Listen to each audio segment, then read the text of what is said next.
أنا إسماعيل ياسين، أو زي ما كنت بحب الناس تناديني سمعة. يمكن تعرفني من وشي اللي عاش في بيوتكم سنين، من ضحكتي اللي كانت بتطلع من القلب، بس يمكن ما تعرفوش حكايتي اللي كلها دموع من جوا ووجع ما كانش ليه دوا. أنا اتولدت سنة 1912 في السويس، لأب كان بيشتغل صايغ وكان عنده طموح يبقى غني. أمي ماتت وأنا لسه صغير، وده أول ظهر اتكسر في حياتي لأني اتربيت يتيم الأم، ودي لوحدها غربه كبرت شوية. وكنت بحب الغنى، بحب أسمع عبد الوهاب، وكنت بحلم أبقى زيه، بس الظروف قالت لا. أبويا دخل السجن بسبب الديون والدكانة اتقفلت، وكنت أنا لسه عيل مضطر أواجه الدنيا من غير ظهر ومن غير لقمة مضمونة.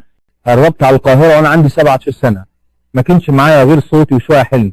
اشتغلت في كل حاجة، بياع عامل مغني في كباريه رخيص، محدش كان شايف فيها حاجة غير دماغي الكبيرة وسناني البارزة. كانوا يضحكوا عليا، لكن محدش كان يعرف ان ورا السن اللي بيضحك في قلبي بكي كل يوم. قابلت بديعة مصابني وهي كانت وش الخير عليا، دخلت فرقتها، وهناك ابتديت اكتشف اني ممكن اضحك الناس مش بالغنى لا بالنكتة، ومن هنا اتولدت الشخصية اللي الناس حبتها. اشتغلت على نفسي وبقيت كاتب لنفسي وممثل ومونولوجست، والناس حبتني الحمد لله. انا مش وسيم ولا طول يفتح النفس ولا شكلي يشد، لكن كنت صادق، والناس بتحب الصدق حتى لو لابس بدلة ضي أو سنان طالعة. اشتغلت في السينما وفي المسرح، واتصورت على أفلام باسمي إسماعيل ياسين في الجيش وفي البوليس وفي الطيران وفي الأسطول، وكأني كنت صورة من الشعب المصري العادي الغلبان اللي بيتورط في حاجات أكبر منه ويخرج منها بدماغه الخفيف وقلبه النظيف. بس النجاح مش دايم، والناس قلبها بيتغير.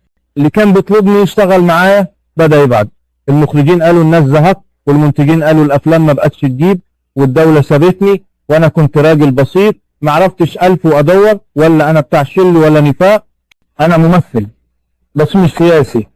غرقت في الديون وتحجز على عفشي، وقعدت أبيع اللي ورايا واللي قدامي. الناس اللي كنت فاتح بيوتهم نسيتني، اللي كنت سبب في شهرتهم ما عادوش بيردوا عليا. تخيل أنا اللي ضحكت ملايين، ما متش وأنا بضحك، أنا مت مهموم مقهور، واللي ظلمني مش واحد، دول كتير.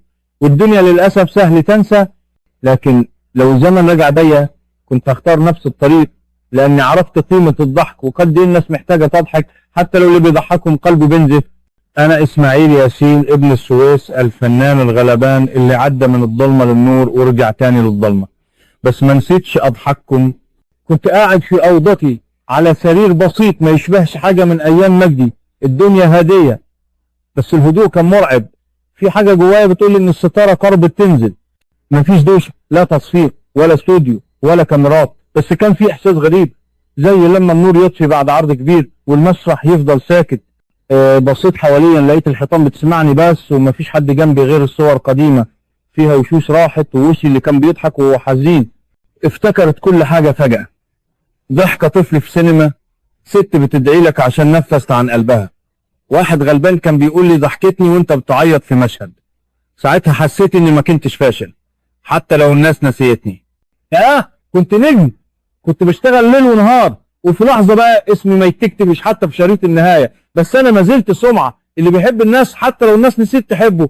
في الليلة دي حسيت بتعب غريب مش زي اي مرة، حاجة تقيلة على صدري، ونفسي بقى يتقيل زي ما يكون في صوت بينادي عالية بعيد بعيد قوي.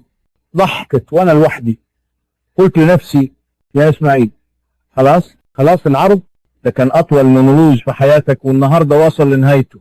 قفلت عيني بهدوء، ما كانش فيه جمهور لكن كان فيه رب كريم عارف قد ايه قلبي كان ابيض وقد ايه كنت بحب الضحك حتى لو انا مش كنت بضحك.